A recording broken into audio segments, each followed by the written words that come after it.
The following program contains politically irreverent commentary.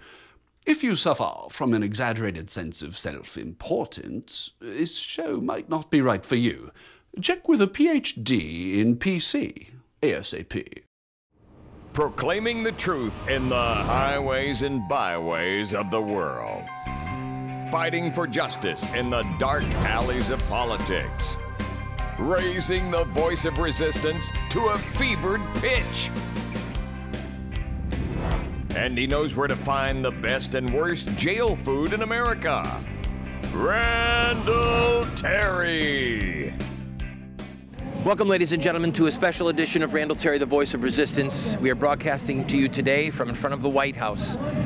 There is a large demonstration in progress right now on behalf of the refugees that are inside of Iraq in Camp Ashraf. Literally dozens of them have been gunned down by the Iraqi military, and more frighteningly, it looks like the camp is going to be closed and these people are going to be forcefully moved. Many of these family members fear that their family members inside of Iraq will be executed one by one. We'll talk with some of the people here today, some elected officials or former officials, and we will bring you the news as we're seeing it. I'll be right back after a quick word from Rusty Cowpoke. What's America coming to? We've lost Barney Frank.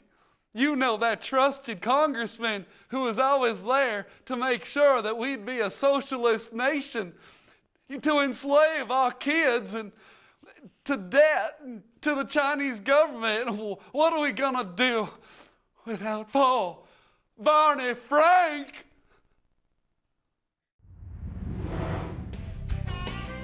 Welcome, ladies and gentlemen, to a special edition of Randall Terry, the Voice of Resistance.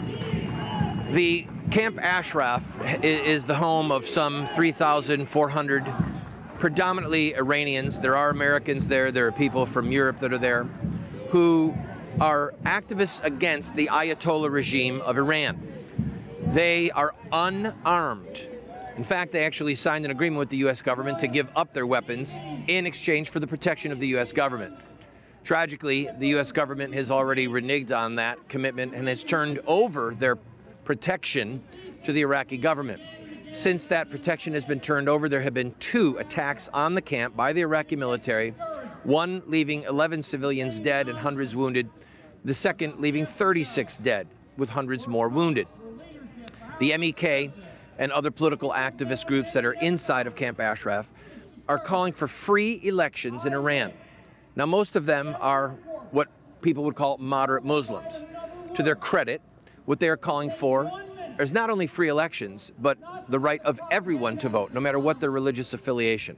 The freedom of religion in Iran. The freedom of expression in Iran, which would mean that you could preach that Jesus Christ is the Son of God and that Muhammad is not God's prophet. They're calling for freedom of speech, freedom of association, all of the hallmarks of a free civilization. Because of that, they are a threat to the Iranian government. And because of that, the Iranian government wants them dead. Tragically, Iraq right now is spending its political capital to appease the Iranians. Ahmadinejad, the so-called president of Iran, and President Maliki, the president of Iraq, have been working together to get rid of this camp. It is scheduled to be closed on December 31st, despite pleas from the U.S. government and from the United Nations to leave the camp open longer so that the requests for asylum can be processed and these people can be moved to third-party countries where they will be safe.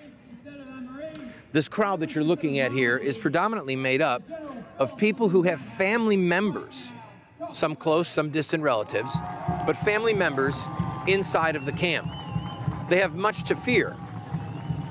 Clearly, 2 attacks have happened from the Iraqi military on unarmed people, and this has resulted in nearly 50 deaths and hundreds wounded, as I mentioned earlier. The question is, what is Obama doing? Why is he even hesitating? Is he going to allow the word of the United States of America to be treated like trash? Is he going to allow our reputation to be spit on once again? Clearly, we've seen that the president doesn't have much problem with doing that. But in a situation like this, There are human lives on the line. This is not a college debate.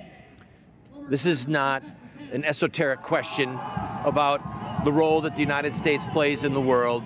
This is a real-life circumstance where men, women, children are in danger.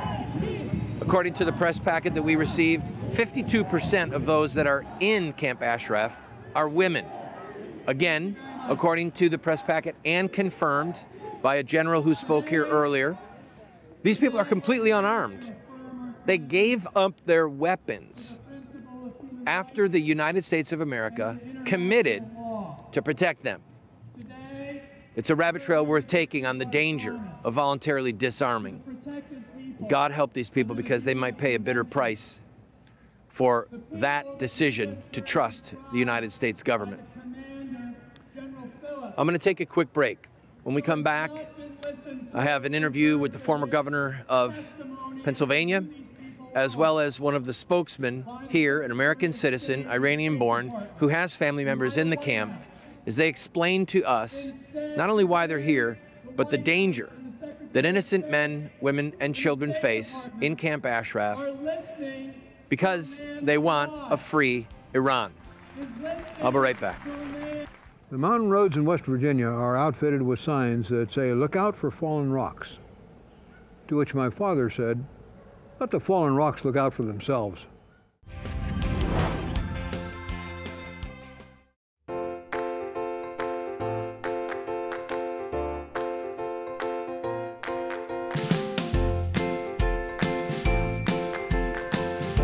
Hi, Joe Costello here, founder of Kylea Health and Energy.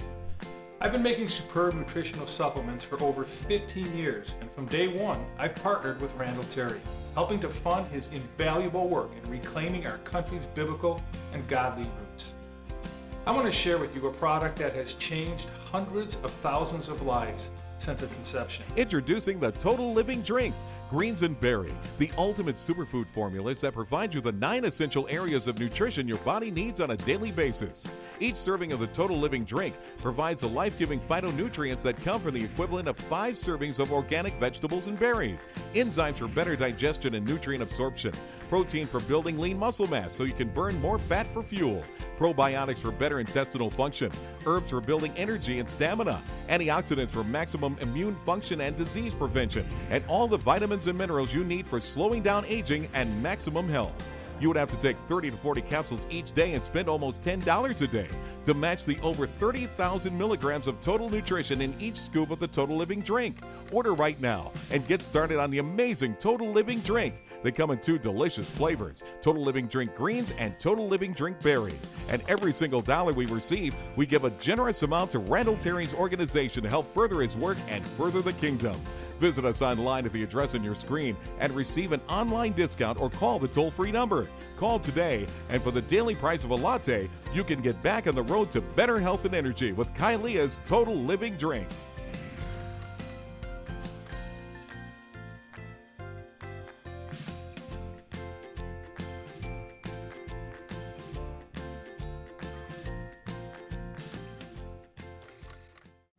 Moments with Moses. Cursed shall you be when you come in, and cursed shall you be when you go out.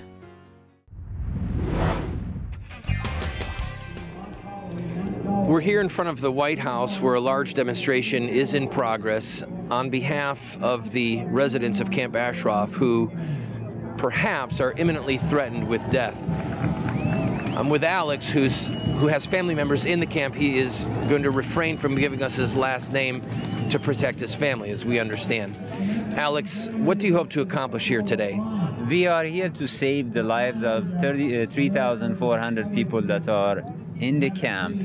And right now, Maliki and Obama are basically talking about closure of the camp.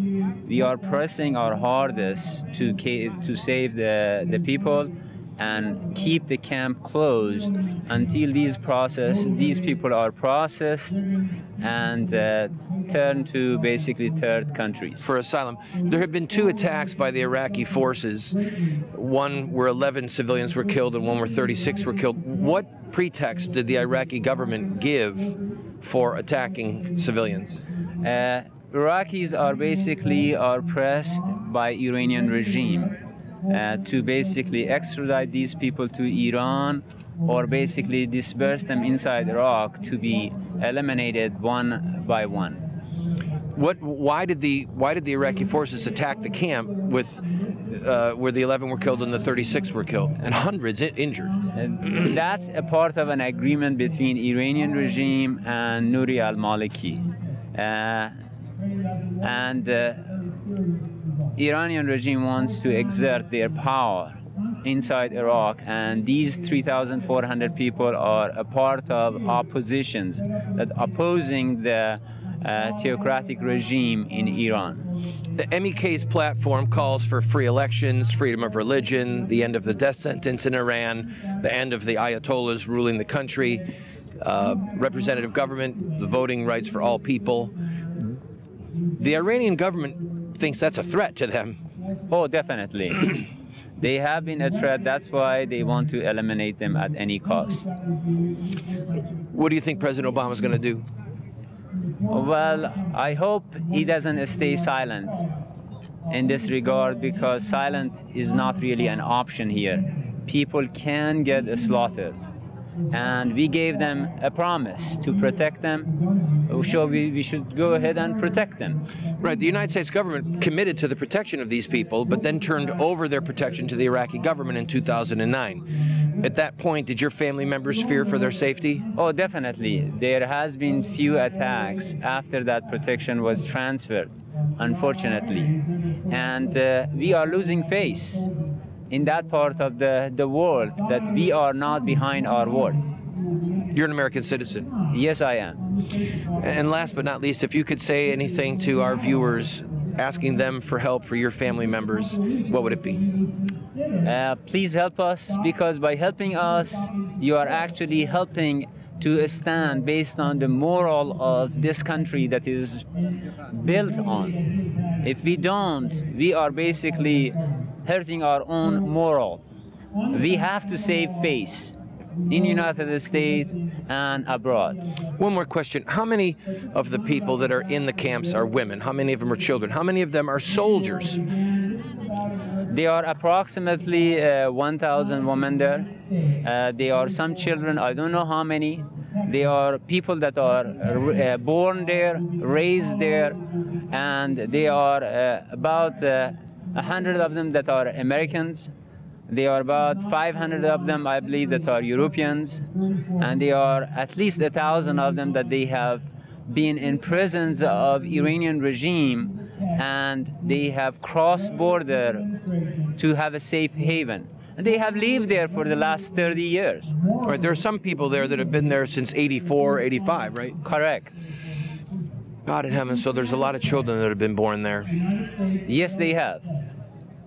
Do they pose a military threat to either Iraq or to Iran? Not at all, because these people are totally unarmed. And if we look right behind me, there is a general here who was the one who actually disarmed these people and signed an agreement to protect these people. And he's vouching for this, that these people, first of all, they are unarmed and they are peaceful. Well, we've had a problem with the United States government keeping its word when it comes to protecting civilians. So this could be a very dangerous situation. This is something that if we don't do it, it would be a major setback for our own moral values. Thank you for your time. Thank you. I'm with Ed Randall, former governor of Pennsylvania, who made a very compelling speech on behalf of the refugees at Ashraf. What are you hoping that the president does? Well, I'm hoping that the president does two things. Number one, pressure Prime Minister Maliki to keep the camp open. The camp's not hurting anybody. It's not infringing on Iraqi security. The residents are happy there, and they feel there's protection in numbers, and there is. That's number one. And number two, to make sure that as we go through the immigration process, the residents have the surety of some armed protection, either the UN Blue Helmets, or if everything else fails, want the president to honor the U.S. obligation. Every one of those residents signed a contract with the U.S. military saying if they give up their weapons, they would in turn be protected by the United States. We have to honor that oath that we made to them, that contract we made with them. It's important for America's standing in the world to know that we live up to our responsibilities. It looks like we're in the process of reneging. Why? I can't figure it out for the life of me. We're reneging to please Iran, the largest terrorist organization in the world, a government that tried to do a terrorist plot to have U.S. citizens and the Saudi Arabian ambassador murdered here, assassinated here. What in God's name are we doing kowtowing to Iran? I don't know. What do you think the president's going to do? I'm hopeful the president will take strong action. He has, on occasion after occasion, he has shown strength in dealing with foreign affairs. We need him to do it again. Have you asked for a meeting with the president? We've written the president several letters, and myself, Governor Ridge, Governor Dean, FBI Director Free, generals. We've been sending all of that message to the president. We haven't gotten any response. That's a bad sign. It's not a good sign. Thanks for your time. Thank you, Alex and Governor Randall. I'll be right back, ladies and gentlemen, with more from the White House.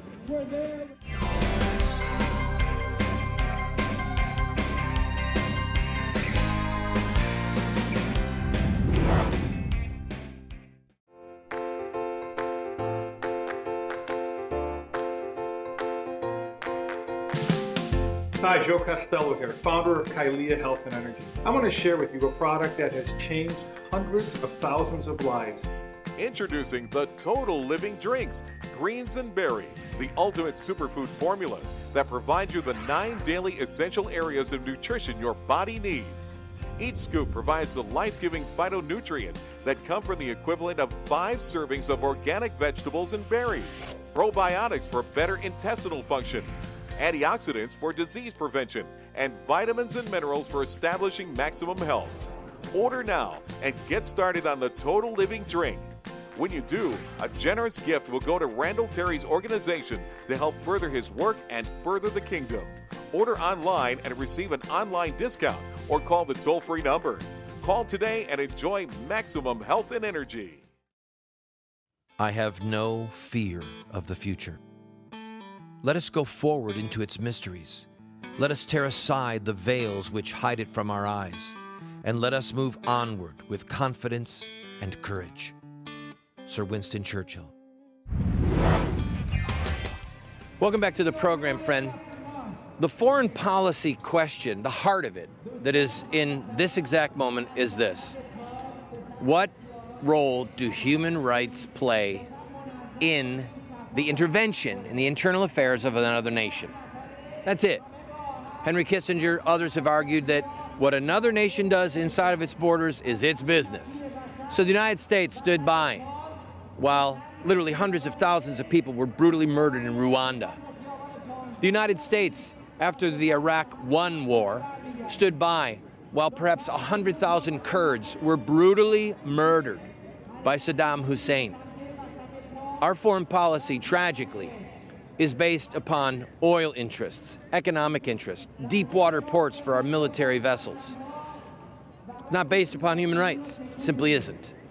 And what we are perhaps seeing, please God, don't let it be so, we're perhaps seeing yet another debacle by the State Department and by the current administration regarding innocent human beings.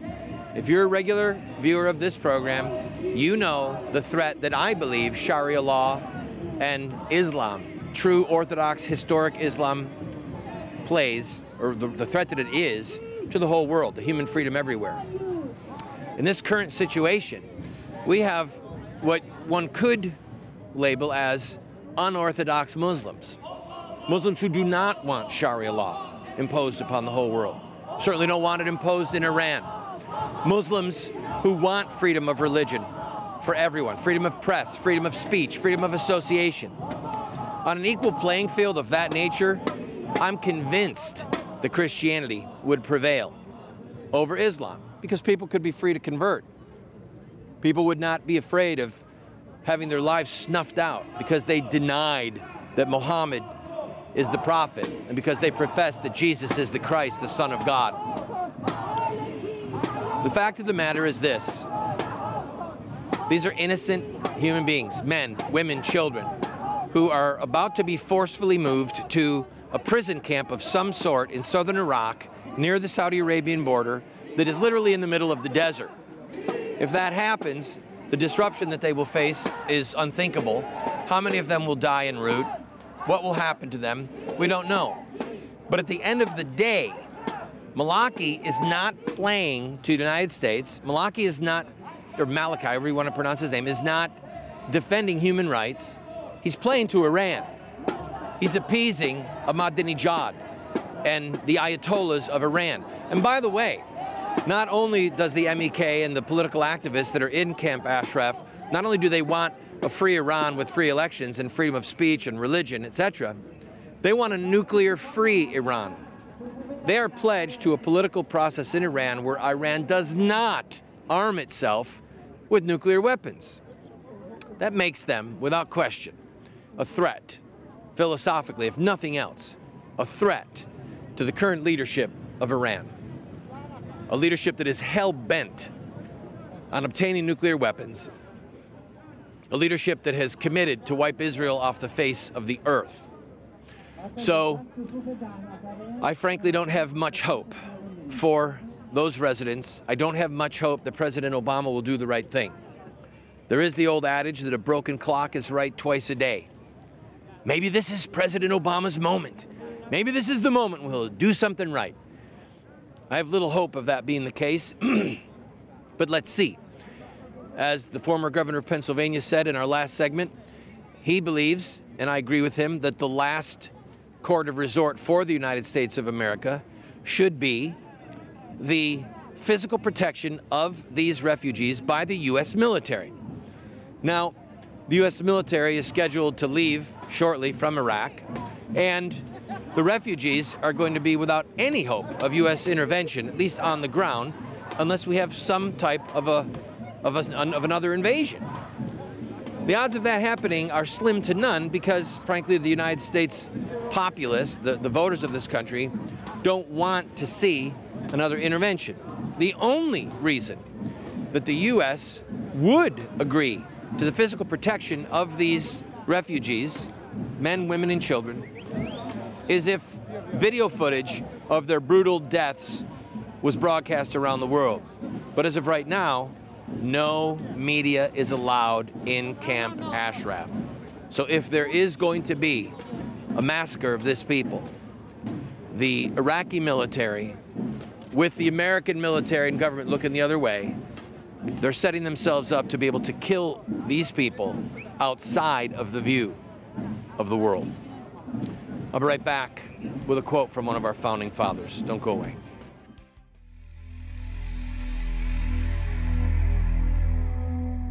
They slay the widow and the sojourner and murder the fatherless. And they say, the Lord does not see. The God of Jacob does not perceive. Understand, O dullest of the people. Fools, when will you be wise? He who planted the ear, does he not hear? He who formed the eye, does he not see? He who chastens the nations, does he not chastise?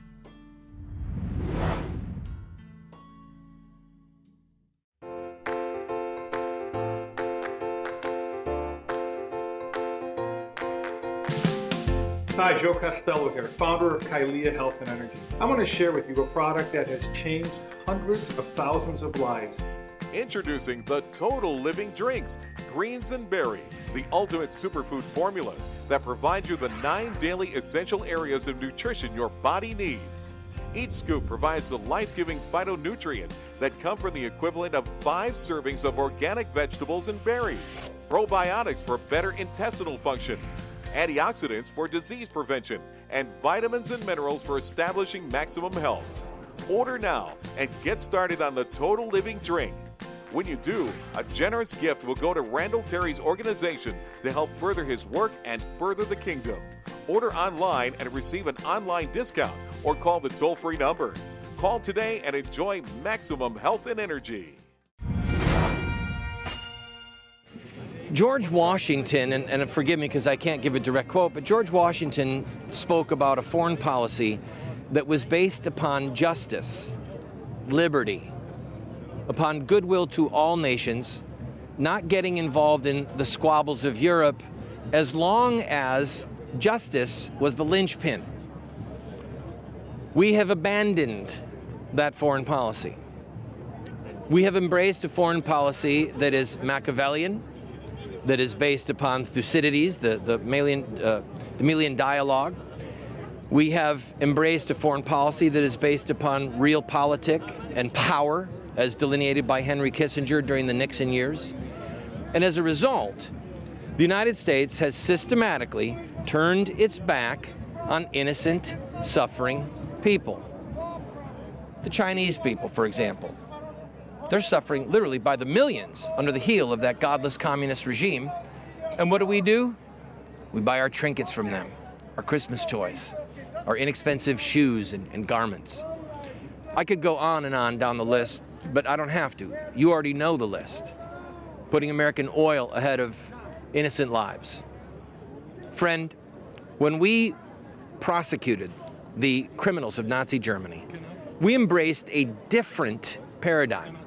One that was based upon Augustinian ethics, Christian ethics, that there are things that are right and wrong always. If we are going to serve people in the world justly with the power that we have, we need to return to a God-centered, human rights-centered foreign policy.